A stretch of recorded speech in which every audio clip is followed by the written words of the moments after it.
Salut les gens. Euh, J'espère que tout le monde va bien. Ici ça va. Les bébés chefs poussent. Ils jouent beaucoup, ils sautent, ils commencent à sauter là déjà. Vous voyez, une semaine et ça y est, ça saute partout. Le seul truc, c'est que quand ils sautent, c'est la réception qui est pas bonne. Donc vous avez les quatre pattes qui font comme ça. Bon voilà, sinon bah, pensez à vous abonner, mettre un pouce, les mamans des soldats sur Boosty, il n'y a que ça pour l'instant. Désolé, j'ai pas autre chose. Ça marche, hein, parce que j'ai reçu quelque chose, je viens de voir. Là. J'ai reçu un truc, j'ai reçu quelqu'un qui m'a envoyé un don sur Boosty. Voilà. Je voulais faire un point sur tout ce qui se fait en Russie pour les Français, comme le visa idéologique, comme ouverture d'un compte en banque, etc. etc. Je voulais vous faire le point de tout ça. Alors, parce que j'entends beaucoup de mensonges, euh, des mensonges, certains sont volontaires, certaines personnes qui vivent en Russie, euh, qui vous mentent spécialement pour... En fait, ce qu'il fait, ce type, c'est qu'il récupère vos identités et les envoie au service français pour leur dire que vous souhaitez immigrer en Russie. Voilà. Donc que vous soyez contrôlé un peu plus. Donc il faut absolument pas croire ce genre de personnes. Et moi, je vais vous dire maintenant exactement la vérité de ce qui se passe et de comment on fait. Alors, pour le visa idéologique, déjà, c'est assez simple. C'est un visa de 3 ans, plus 3 mois au début. C'est-à-dire que vous avez le droit à 3 mois de visa, genre un peu touristique, quoi, mais ça s'appelle pas comme ça. Pour venir aussi, pour préparer votre dossier, pour faire les 3 ans de visa idéologique. Donc c'est 3 ans et 3 mois. Pour ce faire, il y a pas mal de documents à remplir, il y a pas mal de démarches à faire. Donc moi, je vous conseille, comme toujours, un avocat qui est à Moscou, dont je vous donne les coordonnées si vous me les demandez. Euh, pour l'instant, il a fait son job parfaitement. Tous les gens que je connais sont contents. Le seul petit bémol, celui qui entendra les vidéos peut-être va se reconnaître. Le seul petit bémol, c'est qu'en fait, c'est fait à la russe. Donc, par exemple, vous faites la demande il y a 4 mois. Il vous dit oui, oui, vous les aurez pour par exemple, la personne que je connais a rendez-vous à Marseille à l'ambassade de Russie euh, aujourd'hui. Et il lui a dit oui, oui, vous aurez tout pour aller à l'ambassade de Russie. Donc, d'accord. Et donc, sur 4 mois, rien, rien, rien, rien, rien. Et arrivé dimanche matin, toujours rien. Et moi, je contacte l'avocat. Il me dit oui, oui, je le fais, je le fais. Et il envoie les documents. Vous voyez ce que je veux dire? Ça, c'est fait à la russe. En Russie, c'est comme ça. Tout à la dernière minute. Ça veut pas dire qu'ils y pensent pas, ça veut pas dire qu'ils veulent pas le faire, mais c'est qu'ils font tout au dernier moment. Donc, comme m'a dit le copain là, ben, et comment je fais des photos? Moi, on est dimanche. Il faut des photos. Comment je fais des photos? Parce qu'il a pas dit, il a oublié de dire qu'il fallait faire des photos, par exemple.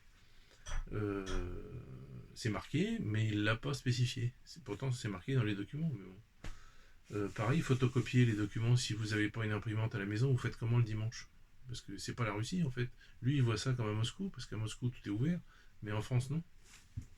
Bon voilà, le petit bémol qu'il y a eu, mais je lui ai bien précisé maintenant que avec les Français, il faut déjà s'y prendre à l'avance et puis ne pas attendre le dernier moment, parce que les gens stressent, parce que les gens parce que voilà, c'est pas comme ça qu'on fait en France. En France, en général, on s'y prend à l'avance.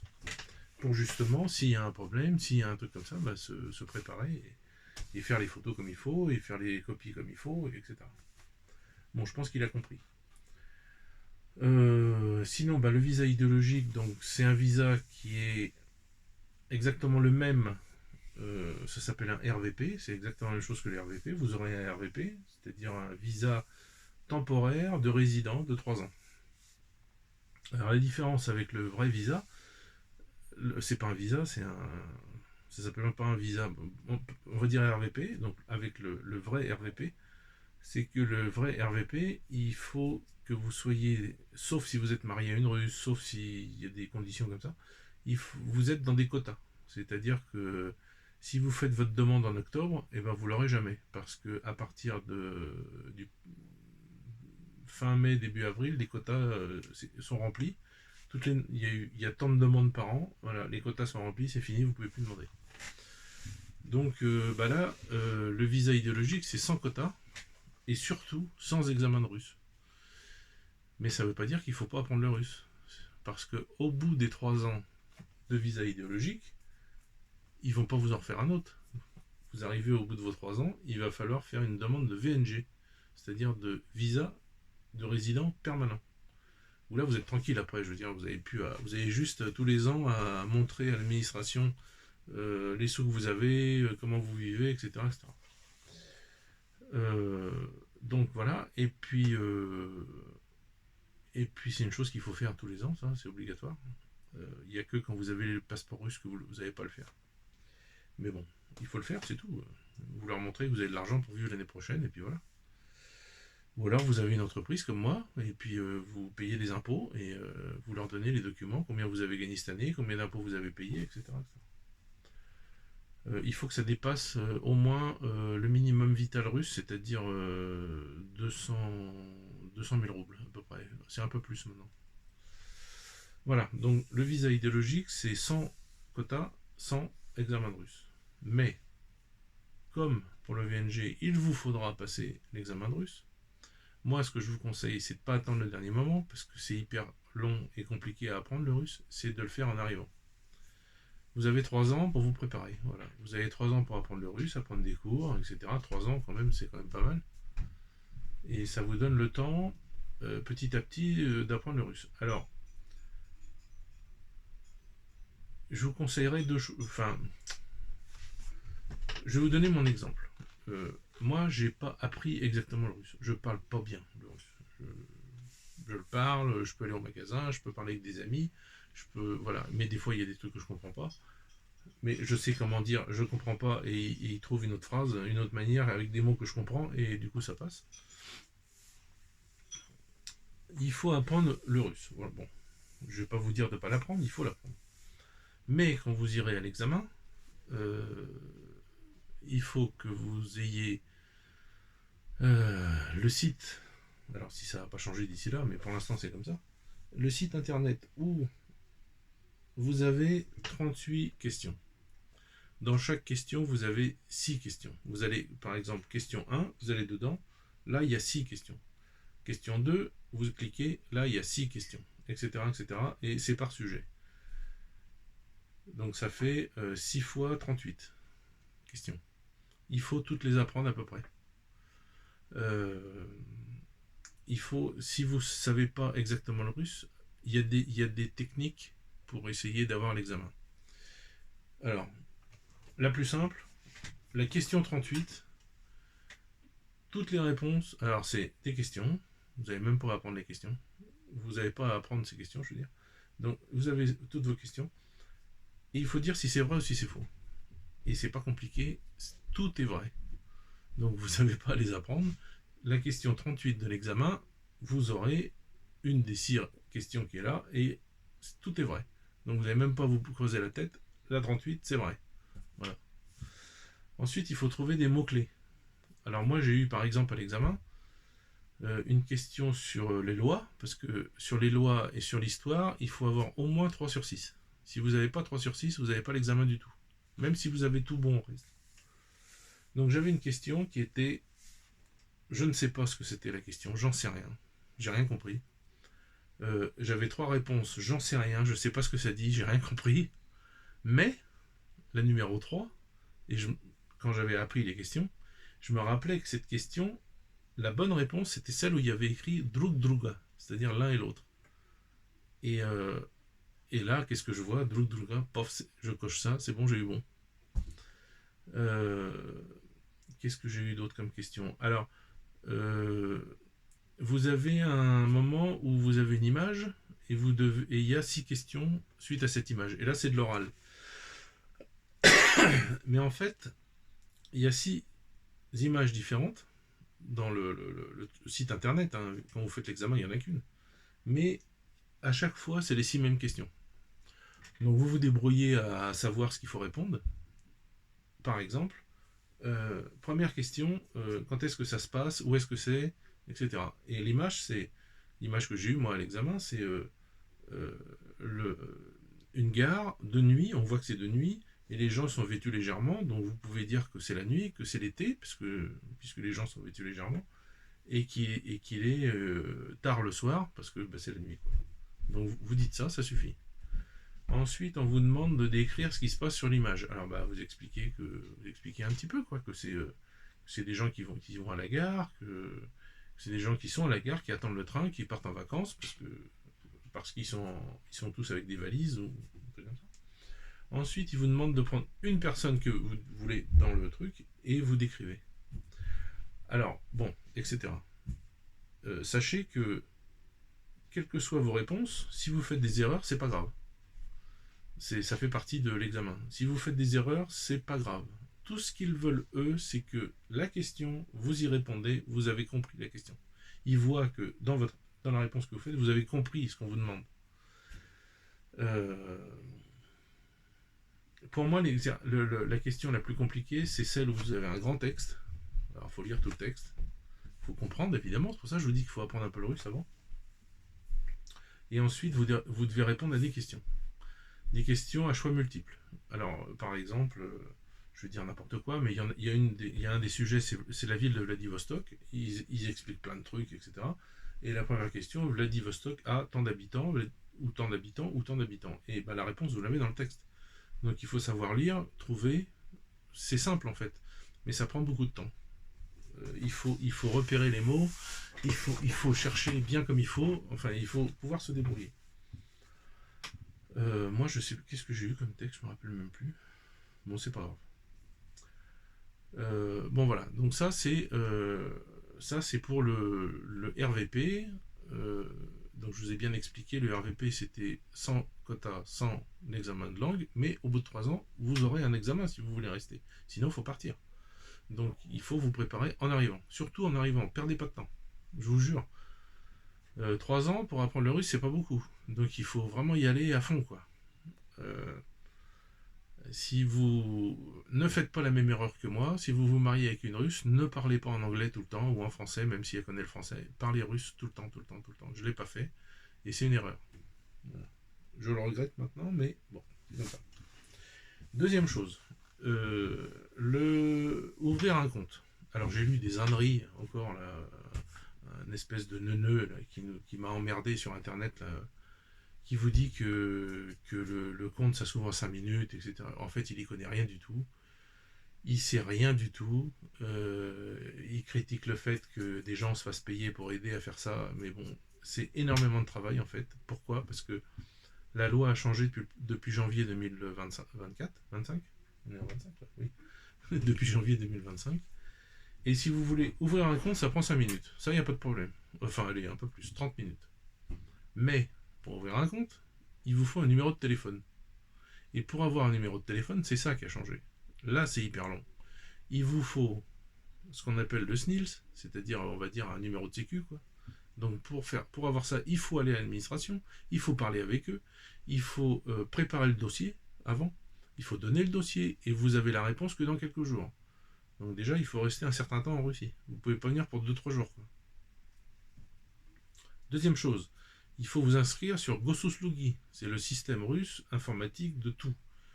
C'est là que vous avez vos amendes, si vous avez des PV en voiture, c'est là que vous avez votre santé, c'est là que vous avez tout, l'administratif, tout est là-dessus. Si vous avez demandé un passeport, qu'il est arrivé, c'est là-dessus.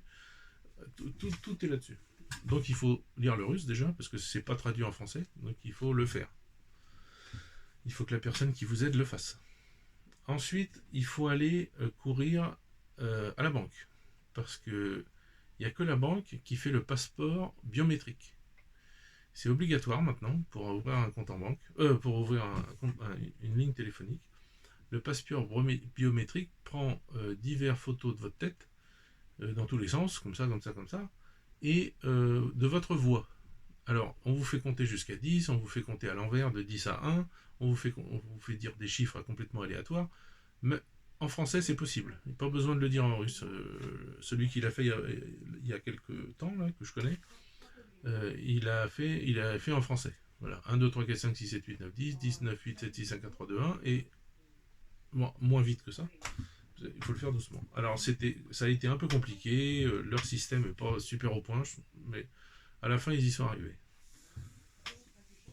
Ensuite, une fois que vous avez votre passeport biométrique, il faut retourner à l'opérateur téléphonique là, avec le passeport biométrique, le SNILS, le Gosuslugi, l'inscription Gosuslugi, qui se fait aussi à la banque, c'est possible, je crois. Vous allez par exemple chez Télé2 et vous ouvrez une ligne téléphonique, vous avez un numéro de téléphone. Voilà, très bien.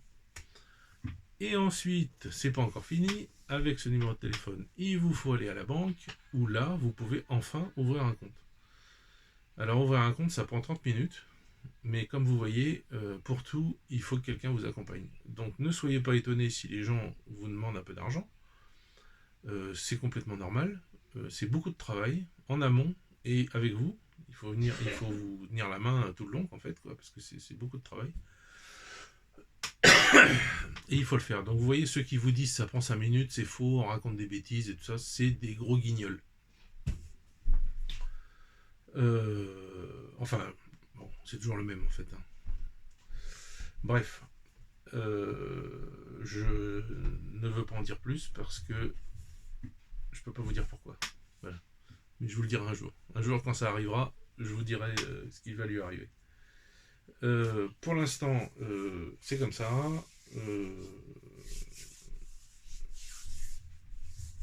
Pour l'instant, c'est les solutions et ce qu'il faut faire pour le visa et pour le compte en banque, c'est comme ça. Donc moi, en juin, j'ai une personne, une Russe, qui m'aide pour ouvrir les comptes, qui va s'occuper de tout ça. On organise en même temps, parce que tant qu'à venir en Russie, 6 jours à Kazan et 6 ou 7 jours à Moscou. Donc arriver en avion à Kazan, repartir de Moscou. Et entre les deux, il y aura le train de nuit. Donc ça, c'est une aventure aussi. Hein. C'est un truc, il faut le faire, quoi. Le train de nuit russe, couchette, avec la dame qui est formée dans chaque wagon. Vous avez la dame qui va contrôler votre passeport quand vous allez monter dans le train, elle est formée à être une maman pour vous. En fait, c'est comme ça qu'on les forme. C'est-à-dire, elle doit vous aider si vous avez des problèmes. Bon, en général, on n'a pas trop de problèmes, mais c'est une personne aussi qui, pour se faire un petit peu de sous, on les autorise à vendre des pâtes lyophilisées chinoises, des barres de chocolat, du café en poudre, parce que dans chaque wagon, il y a un samovar, et vous pouvez prendre de l'eau bouillante, là. Donc, tout ce qui va avec l'eau bouillante, vous poussez gratuit. Alors, non, il faut payer le paquet de café, il faut payer le truc, mais vous pouvez emmener votre café avec vous, vous pouvez emmener votre sachet de thé, vous pouvez lui demander un verre avec un système pour que ça reste stable dans le train. Ça c'est gratuit, il n'y a pas de problème. Avec une petite cuillère, elle vous prête ça, vous lui ramenez quand le train arrive. Et puis voilà, donc ça, il y aura ça. En arrivant, vous faites votre lit. En fait, vous avez un sachet fermé hermétiquement avec dedans des draps propres, une tête d'oreiller propre, etc. Donc vous faites votre lit. Et puis vous dormez bercé par le train. Mais si vous êtes plusieurs Français, comme toujours, c'est ce qui se passe à chaque fois, ça papote beaucoup. Souvent, il y a des Russes qui vous entendent parler français, qui viennent vous voir, qui vous demandent dans quelle langue vous parlez. Enfin, bon. Le seul truc qu'il ne faut pas faire, j'ai toujours entendu dans les trains, c'est accepter de l'alcool. Jamais. Parce qu'il y a des gens, il y a quelques années, je me souviens d'un Anglais ou d'un Américain, je ne sais plus, qui s'est retrouvé en slip sur les voies. Il s'est réveillé, en fait, après avoir été complètement bourré. Et il lui avait volé toutes ses affaires. C'est arrivé une fois, mais bon, pour pas que ça vous arrive, ne buvez pas d'alcool dans le train. Voilà ce que je voulais vous dire sur le sujet. Donc, moi, j'organise ça au mois de juin. Si vous voulez venir, c'est pas encore trop tard. Vous m'écrivez et puis vous pouvez participer à ça. Moi, j'ai déjà loué à Kazan une immense maison avec piscine, avec plein de chambres, un grand barbecue dehors, etc. pour qu'on se fasse au moins une soirée barbecue russe, qu'on appelle les chachliks. Donc c'est pas comme en France, c'est de la viande beaucoup plus grosse, c'est des cubes beaucoup plus gros et qui ont macéré pendant 24 heures à peu près dans du lait ou dans différentes épices. Et on met ça, voilà, c'est traditionnel, ça s'appelle des chachliks. Il y a des saucisses aussi, voilà. Donc, super maison, voilà, pas trop loin du centre, et ce qui est très bien. Donc, si ça vous intéresse, comme m'ont dit les derniers touristes qui sont venus, c'était le voyage de leur vie. Ils ont trouvé ça fantastique, on a super bien rigolé. On a fait plein de trucs intéressants. À Moscou, ils ont visité plein de choses. À Kazan, ils ont visité moins de choses, parce qu'il y a moins de choses. Mais on a flâné, on a été au resto, on s'est promené un petit peu. Voilà. On est resté aussi à l'appartement, assis dans les canapés, à boire du thé et à discuter. Et à parler de la Russie. Et je leur ai expliqué comment ça se passe, et des choses, alors qu'ils ne savaient rien de tout ça, quoi. Ils étaient, ils étaient complètement ignorants de tout. Et c'était vachement, vachement bien, vachement intéressant. Ils étaient très contents. Voilà, et ben voilà ce que je pouvais vous dire pour tout ça.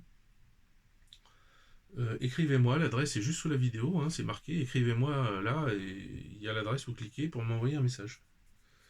Des fois, il y a des gens qui cliquent dessus juste pour me dire coucou, pour me dire merci pour les vidéos. Bon, bah, c'est super sympa, hein, y a pas de problème. Voili, voilou. Allez, moi je vais finir mon café froid. Bon, non, je crois que je vais le bazarder, j'ai envie de le boire. Et puis, je vais aller voir les bébés chèvres, parce que j'ai envie de leur faire des bisous. Allez, bye.